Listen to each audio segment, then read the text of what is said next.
On the day I landed back in the States, an airport employee informed me that there was an issue with my checked bags. They escorted me into a private lounge that was completely carpeted in vibrant red rose petals.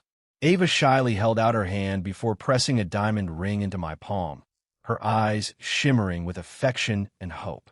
The Harrison family burst into cheers right away, teasing me and urging me to slide the ring onto Ava Harrison's finger without delay. Everyone there was convinced I would break down in tears of joy and agree to marry her on the spot. After all, Ava was the girl I had spent 5 agonizing years pining over, the woman I had finally won over after being her loyal shadow for so long. But they had all conveniently forgotten that during the board certification review 3 years ago, Ava was the one who swore I had plagiarized her senior colleague's research. She even went to the board to report me as a hopeless alcoholic, claiming my drinking had resulted in a fatal medical error. The hospital threw me out like a stray dog, and the patient's family arrived shortly after to give me a brutal beating. Left with no options and drowning in despair, I had no choice but to flee the country just to find a way to survive. And now, the patriarch of the Harrison family was telling me that after I left, Ava used every cent of her savings to settle the lawsuits from that incident. He claimed she had spent the last few years waiting for my return, constantly weeping over my old photographs. I remained silent, my hand tightening around the marriage certificate hidden deep in my pocket. James, considering how chaotic things were back then, you should have given her some time to process everything.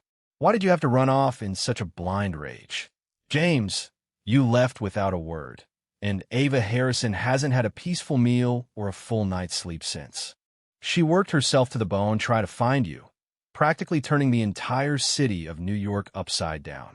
From the moment I walked in, Mr. Harrison wouldn't stop patting my shoulder while he rambled on incessantly. He had clearly aged quite a bit since I last saw him. The condescending glint in his eyes from back when he thought I wasn't good enough for Ava had vanished, though his tongue remained as sharp as ever. He went out of his way to paint his daughter as a paragon of loyalty and devotion, but to my ears, every word sounded like a subtle accusation that I was the one who had betrayed her. Truthfully, hearing the name Ava again felt foreign to me. 3 years is more than enough time to dilute any emotion, especially concerning a past that wasn't worth remembering. Judging by their behavior, it was glaringly obvious they had no clue I was already a married man. I reached up and calmly brushed Mr. Harrison's hand off my shoulder. My expression was neutral as I said, "Mr. Harrison, Ava and I were over 3 years ago. I'm not entirely sure what you're trying to achieve by bringing all this up now." The entire Harrison family turned to stare at me in unison, their faces etched with shock and total disbelief. They clearly hadn't expected me to react with such cold indifference. After all, the old James would have sacrificed anything for Ava. I had even tossed aside an offer from Johns Hopkins just to take a position at the local hospital where she worked, simply to be near her. I just wanted to be close enough to take care of her. Being a doctor is a grueling profession, yet I still insisted on preparing 3 meals a day for her, hoping to lighten her load, even just a little.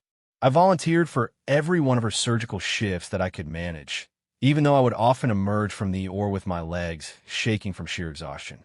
I even added her name to my own research papers just to bolster her resume and help her get promoted. To ensure my own career didn't stall in the process, I pulled more all-nighters than I can count. I was wasting away back then, growing paler and more exhausted by the day. But the moment Ava finally said yes to my proposal, all that suffering felt like it had been worth it. After that, I'd find a fresh cup of coffee waiting on my desk every time I returned to my office. There would always be a small post-it note attached, filled with her sweet words of affection and concern. Whenever a difficult patient tried to start trouble, she never hesitated to step in and defend me, acting as my shield. As the wedding date drew near, she would often curl up in my arms while we scouted venues and planned our dream honeymoon. During my most exhausting weeks, she actually got into a heated argument with the department head just to clear my schedule for an afternoon, so she could come with me for my custom suit fitting. When I stepped out of the fitting room in that tailored suit, the look in her eyes was so tender it felt like my heart might melt. Even the sales clerk couldn't help but comment that she had never seen a couple so clearly in love. At that time, I genuinely believed I must have done something extraordinary in a past life to deserve someone as perfect as her. Everything changed when a new doctor named Ethan joined the staff. From the moment he started at the hospital, Ava stopped mentioning our wedding entirely. Those morning coffees that used to be waiting on my desk suddenly vanished without a word. I assumed she was just busy helping the new guy get settled in and that I had simply slipped her mind for a while. I didn't want to be a distraction, so I kept quiet. It wasn't until the wedding planner called to say that both Ava and I needed to do a final walkthrough of the venue that I brought it up. I dropped by her office that afternoon to talk about it. Before I could even finish my sentence, she cut me off with obvious irritation, telling me to just handle it myself because she was far too busy to deal with such trivial things. The entire wedding had been designed exactly to her tastes.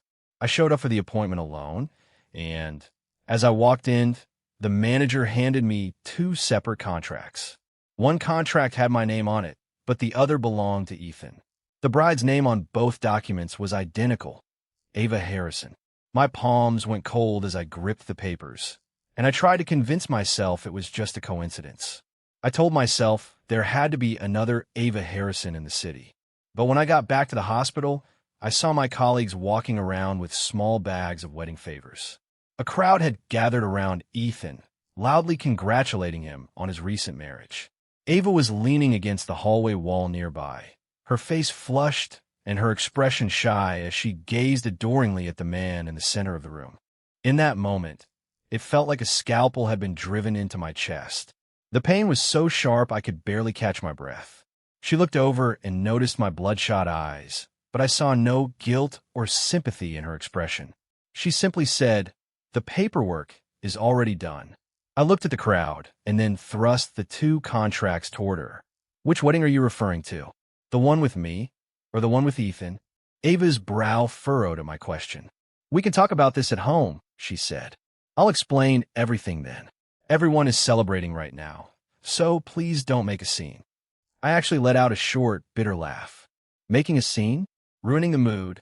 I couldn't wrap my head around the fact that the woman who was calling me her husband in bed just a few days ago was now standing here, humiliating me in front of all our colleagues. Perhaps my laughter hit a nerve because a flicker of guilt crossed her face and her voice softened. "I'm sorry, I didn't mean to be so harsh. Just try not to overthink things. I have to get to the Orpheus surgery. I'll come by your office as soon as I'm out, okay, James?" She reached out and gave my arm a gentle pat. I brushed her hand away and fought to keep my emotions in check as I turned to walk away. "Whatever," I said, my voice completely devoid of emotion. Ava started to reach out as if to stop me, but she thought better of it and let her hand drop to her side. Back in my office, I stared blankly at a patient's chart. The medical jargon I used every day suddenly looked like a foreign language. I have no idea how much time passed before there was a knock on my door. "Come in, Ava entered and set a coffee in front of me. "I brought this for you. I heard you have another procedure later, so I thought you could use the caffeine." I looked at the plain paper cup, which was missing its usual heartfelt note, and just gave a curt nod. "Ethan was an upperclassman back in med school," she began. "His family is incredibly traditional, and they've been hounding him to get married. His mother even threatened to hurt herself if he didn't find a wife. So he came to me out of pure desperation. I didn't tell you because I didn't want you to worry." I took a slow sip of the coffee before asking, "So, are the 2 of you legally married?" Ava went quiet for a beat before finally nodding. Sensing I was about to lose it, she rushed to explain. "Don't worry. As soon as I've met his parents, we'll get a quiet divorce. Ethan isn't the type to cause trouble. He gave me his word." She sounded completely sincere, but I didn't believe a word of it. The entire situation was just too ridiculous to be taken seriously. When I didn't respond, Ava reached in her lab coat and pulled out a pair of wedding bands.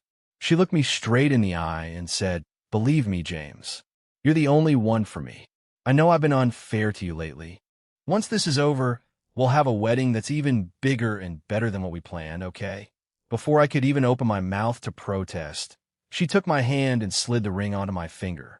She then slid the matching band onto her own finger. As I looked at the diamonds sparkling on her hand, the heavy weight in my chest actually lightened a bit.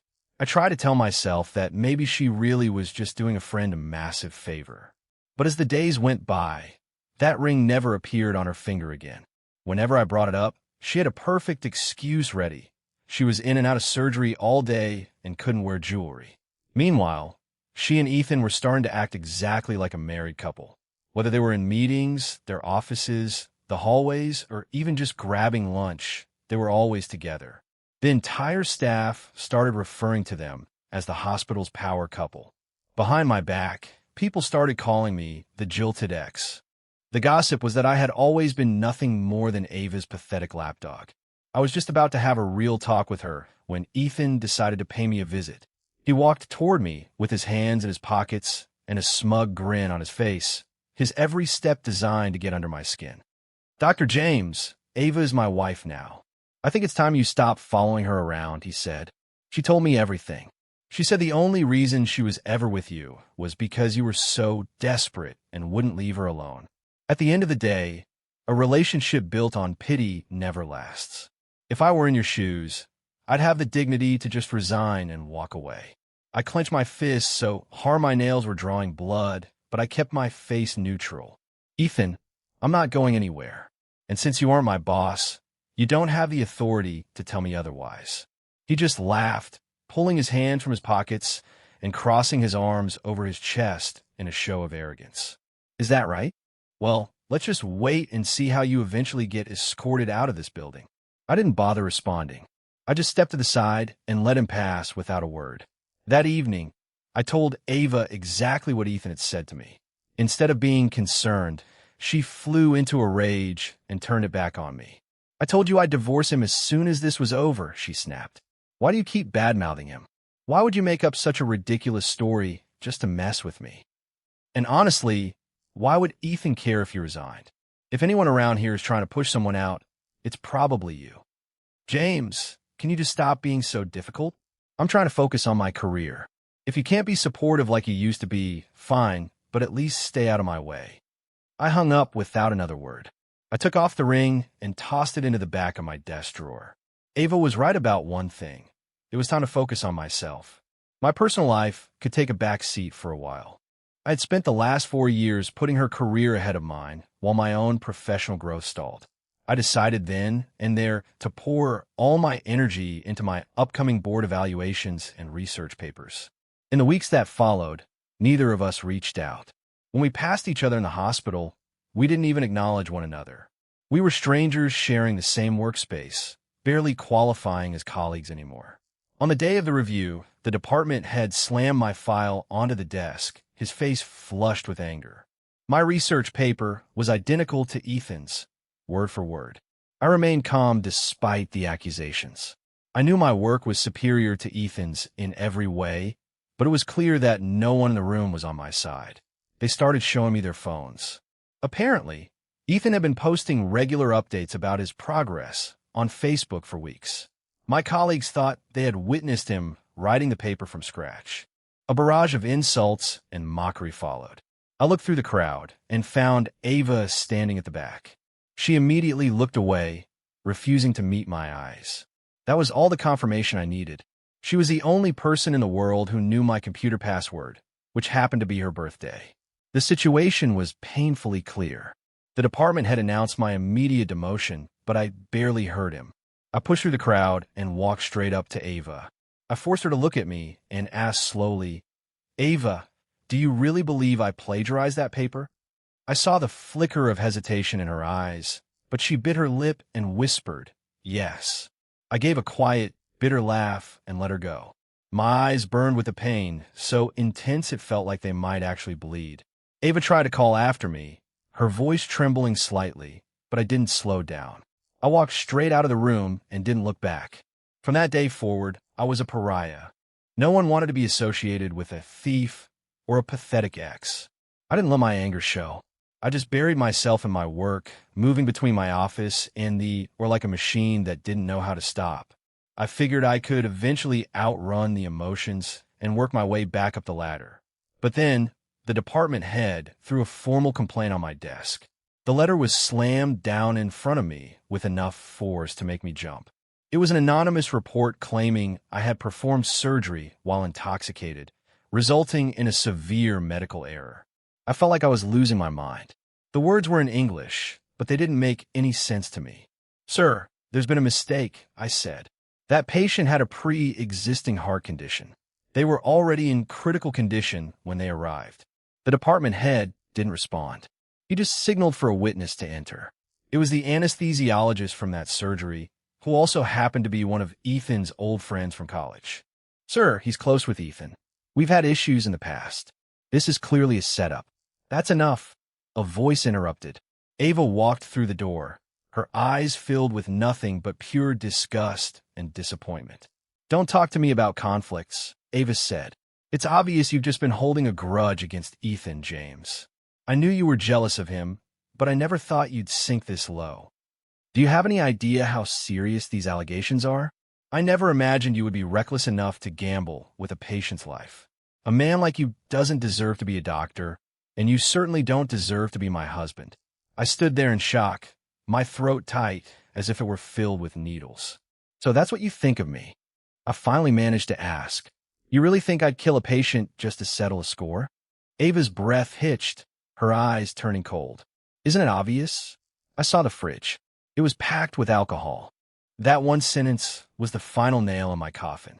The department head fired me on the spot and told me to get out. My colleagues looked at me with pure hatred, some even whispering insults as I passed. I stumbled toward the exit, but before I could even make it outside, I was blindsided by a kick that sent me sprawling to the floor. The patient's family had already heard about the complaint. "You murderer," a woman screamed. "Why did you kill my son? How could you go into surgery while you were drunk?"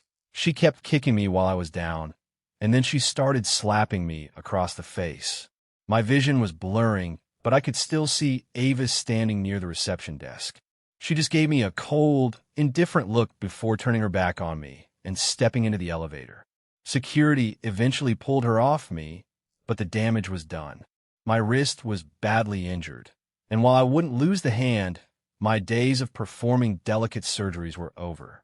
Between the injury and the manufactured scandal, my medical career in New York was effectively dead.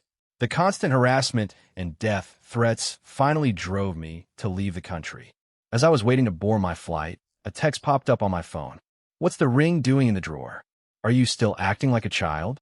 It's not that I didn't believe you. I just thought you needed to take some responsibility. Just find another hospital and try to be a better doctor this time. Stop making such a drama out of everything." I snapped back to reality and looked at the Harrison siblings. "Please don't contact me again," I said firmly. "There is absolutely no connection between me, Ava, or anyone in the Harrison family." Mr. Harrison acted as if I hadn't even spoken. "Ava just finished a surgery," he said. "She's on her way here right now. Oh, I almost forgot to mention. After you left, she got a position at the Mayo Clinic. She's the youngest department head they've ever had, making millions a year. You'd be a fool to let a woman like that go twice." I couldn't help it. I just burst out laughing at the sheer absurdity of his words. I held up my hand so they could see the band on my ring finger. I forgot to mention, I'm already married. And for what it's worth, this ring cost my wife 2 full years of her salary. The room went dead silent. Hannah, Ava's younger sister, was the first to find her voice. She let out a sharp, mocking laugh. "You're married? Give me a break. Weren't you the one who swore you'd never love anyone but my sister? That ring probably cost you $10 on Amazon. I bet if you licked it, it would taste like cheap plastic." Mr. Harrison finally found his voice, his brow furrowed in disapproval. "James, don't play games with us. This isn't the time for jokes. Ava has a big heart, and she's already forgiven you for everything. Just say the word, and you'll be a member of the Harrison family. You'll never have to worry about money again.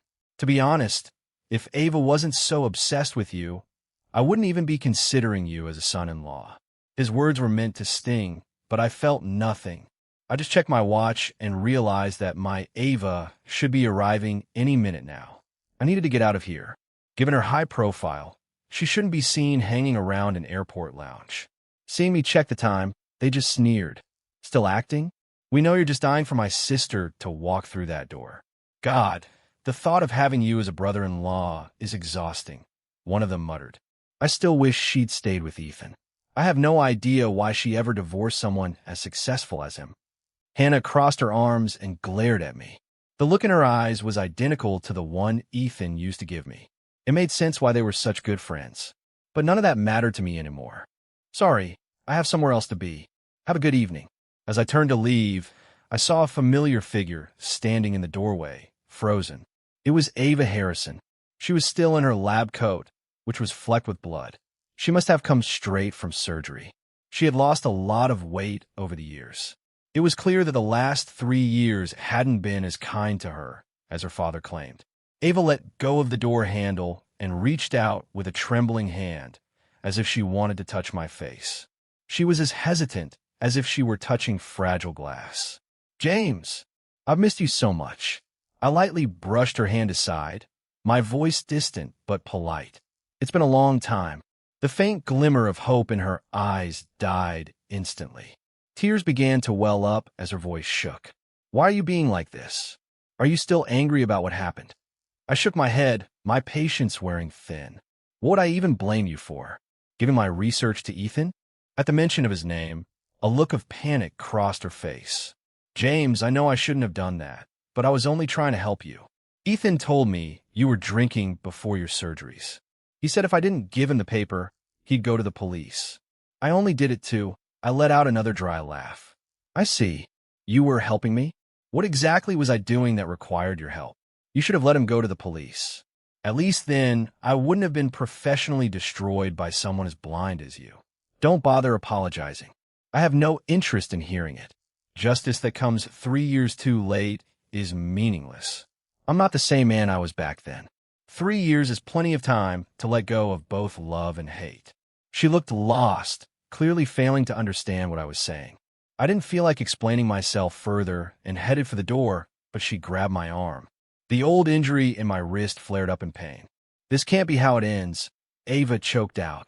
Her voice suddenly spiked in volume, startling everyone in the room. Realizing she was making a scene, she quickly lowered her voice. I can't just let it go. James, please, can we just try again?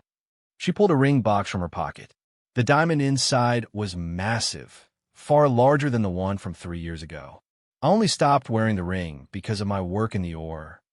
I've realized now that work is work and life is life. So, James, would you do me the honor of putting this ring back on my finger? No, I said flatly. A look of pure devastation washed over her. But before she could respond, her family cut in. Why are you begging him? One of them barked. It's his loss, not yours. Exactly. Why are you so hung up on him? He's not exactly a catch. That's enough. Ava snapped at them. She took a quick look at me, and when I didn't react, she seemed to relax slightly. I only asked you all to come here to help me buy some time, not to make things worse. He's the only man I'm ever going to marry. The room went silent as Mr. Harrison stormed out in a huff. Ava ignored him and turned back to me. James, if you don't like the design, we can go and pick out whatever you want together. You're missing the point. My hand isn't the one that will be wearing that ring. Ava, I'm already married. Ava stumbled back, and the ring slipped from her fingers, clattering onto the floor. Married? No, that can't be right. It's only been 3 years. James, please tell me you're joking. You're just trying to get back at me, aren't you? You're just saying this to hurt me. The desperation in her eyes was something I had never seen before. The Ava I knew was always cold and aloof, never someone who would beg for anything. James, I agreed to marry you. Why are you breaking your promise? I couldn't help but laugh at her choice of words. In her mind, I was always the one at fault. Breaking my promise? I asked. You're the one who treated our engagement like a joke and went off to marry someone else. Ava went pale and grabbed my arm again. James, it wasn't what it looked like. I divorced him almost immediately after you left. Nothing ever happened between us. I swear. I shook her hand off, my patience finally gone. Enough. I don't care. My wife is waiting for me, and I need to get to her. And frankly, I'm a bit old-fashioned. I have no interest in marrying a woman who's already been someone else's wife. I turned and walked out the door. She chased after me, grabbing my wrist again. Ava, that's enough, I said, my voice cold. Something in my tone made her pull her hand back as if she'd been burnt. I'm sorry, she whispered. I didn't look back. I could hear her following me, her footsteps hesitant. I sighed. If she wanted to follow me, she could. I never expected her to be this persistent. I checked my phone and saw a string of missed calls. My wife was definitely going to have something to say about this. I was about to call her when I saw a woman in a beige trench coat walking toward me, carrying a healthy-looking baby in her arms. She had a mask and oversized sunglasses on, hiding most of her face. People nearby were whispering, wondering if she was some kind of celebrity. The baby was attracting just as much attention. Everyone was staring at her, but her eyes were only on me. Hey, why haven't you been answering your phone? I was starting to get worried. She sounded perfectly pouty. While everyone watched in shock, I reached out and playfully ruffled her hair. I thought we agreed the baby was too young to be out at the airport. Before she could answer, the little guy in her arms let out a soft gurgle. Dada, he whispered. It was his very first word. I was so shocked, I didn't even know how to react. My wife immediately took advantage of my silence. See, he was the one who insisted on coming to pick you up. I couldn't help but laugh. She leaned into me and whispered, I missed you so much. I couldn't see her face behind a mask, but I could tell she was beaming. My heart skipped a beat. After all these years, her sweetness was still as intoxicating as ever. She hooked her arm through mine and rested her chin on my shoulder. Come on, let's go home. I had my uncle make your favorite spicy food. I figured you'd be hungry after the flight. I had barely taken a step when I heard a desperate scream from behind us. James! The baby jumped in his mother's arms and started wailing. My wife scrambled to find the pacifier while I pulled a small toy out of my pocket. Hey, buddy, look at this. Ring, ring. That only made him cry harder. My wife grabbed the toy and gave me a light swat on the head. I told you that doesn't work. You're just scaring him. Give him here. I grumbled and put the toy away while she rocked the baby. It's okay, sweetheart. Mommy's here. Everything's fine. The baby finally started to calm down, and I let out a sigh of relief. You're the best, I whispered, ruffling her hair. I looked at the baby and made a mock stern face. Leo, you little traitor. Do I not even exist anymore? She swatted my hand away. You're such a child. You're almost 30 and you're jealous of a baby. The scene was clearly more than Ava Harrison could take. Her expression darkened, and she spat out, James, are you done with the performance? Between her voice and the baby's crying, my patience was gone. Are you done acting like a lunatic? I asked coldly. My wife adjusted her sunglasses and looked at her. Do you know her? She asked, her voice tight with suspicion. Sensing the tension, my wife's entire demeanor changed. She looked Ava Harrison over from head to toe and spoke in a measured tone. She isn't really your wife, is she? Ava Harrison asked. How much do you have to hate me to hire an actress? Is she hiding her face because she's afraid I'll recognize her? Did you rent the baby too? I started to say something, but my wife stepped in front of me and the baby. Her voice was as sharp as a razor. Are you out of your mind? Her calm tone only seemed to make Ava Harrison angrier. What did you just say to me? She hissed. My wife gave a small laugh. Do I need to repeat myself? We don't have time for this. Dinner's getting cold, and I'm not letting my husband eat a cold meal. Ava Harrison's eyes narrowed as she shoved my wife aside and marched toward me. James, we need to talk. My wife shoved her right back. So this is the goddess you were so obsessed with? She's rude, loud, and clearly has no class. She stopped mid-sentence, pulled out her phone, and dialed a number. Director Miller, it's Ava. Do you have a surgeon named Ava Harrison on staff? Put her on the surgical schedule in 10 minutes. I want to see her in the OR. Ava Harrison's eyes went wide. Could it be? She looked at me, then back at my wife, shaking her head. There was no way I could be connected to someone like that. A moment later, Ava Harrison's phone buzzed. She answered it, and her face went ghostly white. When she hung up, her expression was one of pure, unadulterated hatred. My wife just smiled and pulled a small bottle of hand sanitizer from her bag. She thoroughly cleaned the hand that Ava Harrison had touched. As we turned to leave, Ava Harrison's voice shook. Did you know that James proposed to me multiple times? My wife paused for a fraction of a second before leaning back into my arms as if she hadn't heard a word. She was trying to act cool, but the way she gripped my waist told me exactly how she was feeling. I let out a long sigh. I knew I had to end this now if I wanted to have any peace. I handed the baby back to my wife and walked straight toward Ava Harrison. While she watched me with desperate eyes, I raised my hand and delivered a sharp slap to her face. "James, you hit me," she shrieked, reaching up to touch her lip. She looked at the blood on her fingers in total shock. Tears started streaming down her face. "That was for my son," I told her. "I did propose to you once, but we all make mistakes when we're young. Honestly, I should thank you for leaving me. If you hadn't, I never would have met my wife. And for the record, that ring you try to give me, it's pathetic. It's not even half the size of the one my wife is wearing. One more thing. My wife isn't wearing a mask because she's hiding her face. She's doing it to protect our family's privacy. But then again, someone as selfish as you would never understand that. Ava, if you ever come near my family again, I'll make sure your career is finished for good. It wasn't easy for you to get into the Mayo Clinic, was it?" It was a direct threat, and it worked. She just stood there, speechless and defeated. She stared at the floor for a long time before finally whispering, "Do you really hate me that much?" "Yes," I said. "I don't just hate you. I find you repulsive. Now, stay away from me." I turned, took my wife's hand, and walked away. I figured that would be the end of it. I was wrong. She actually had the nerve to show up at one of my guest lectures. Since I could no longer perform surgery, I had moved into teaching. I went from saving lives to teaching others how to do it. She looked like she hadn't slept in days. She spent the entire lecture staring at me from the back of the room.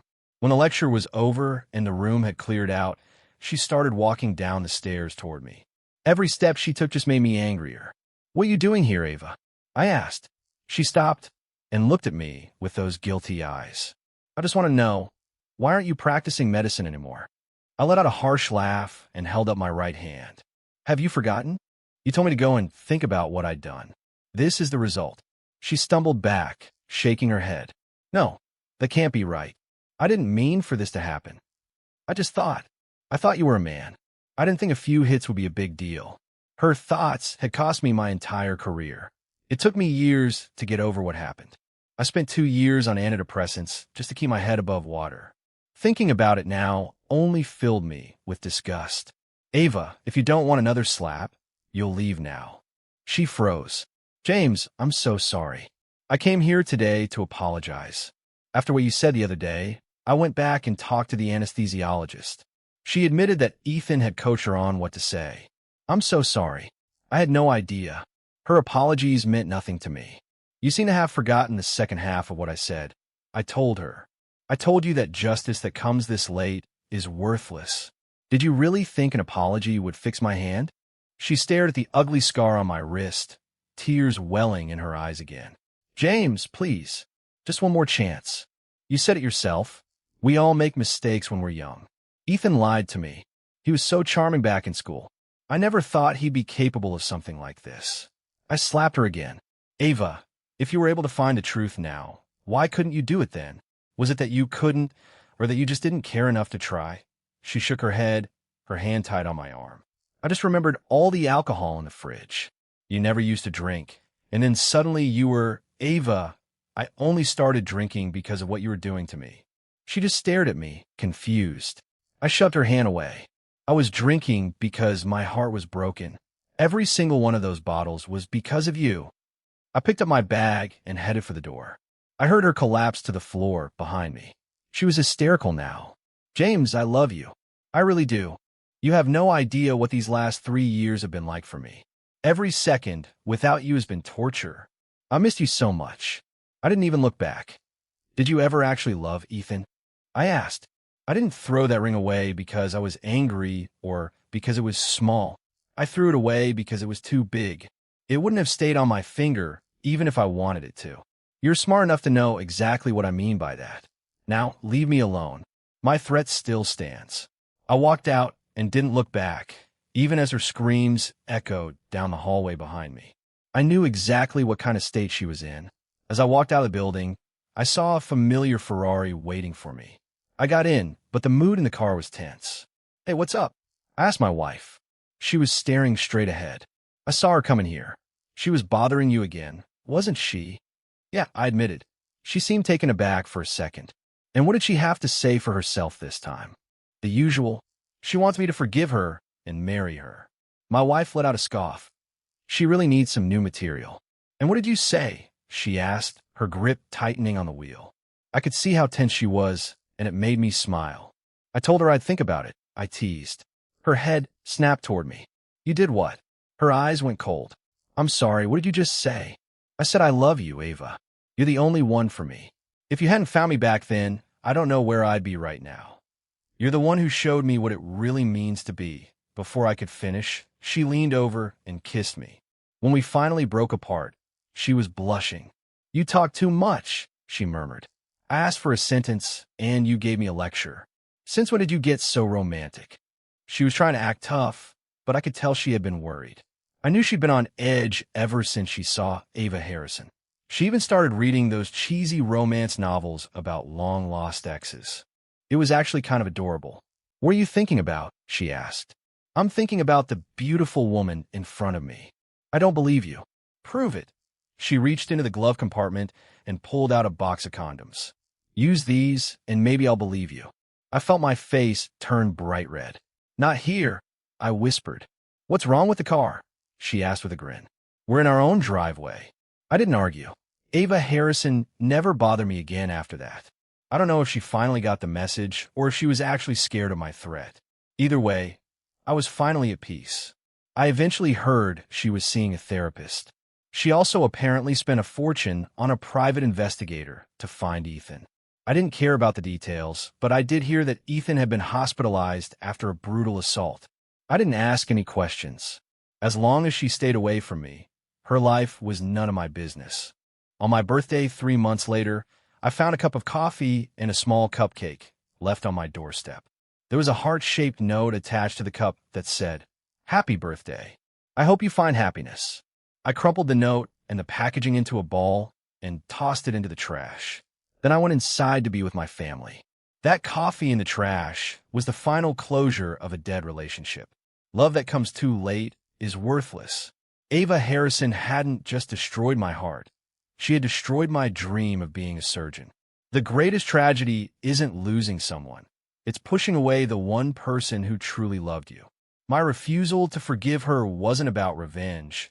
It was about moving on with my life. True strength is being able to find happiness again after seeing how cruel people can be. If you were in my shoes, would you have forgiven the person who ruined your life just because they came back crying?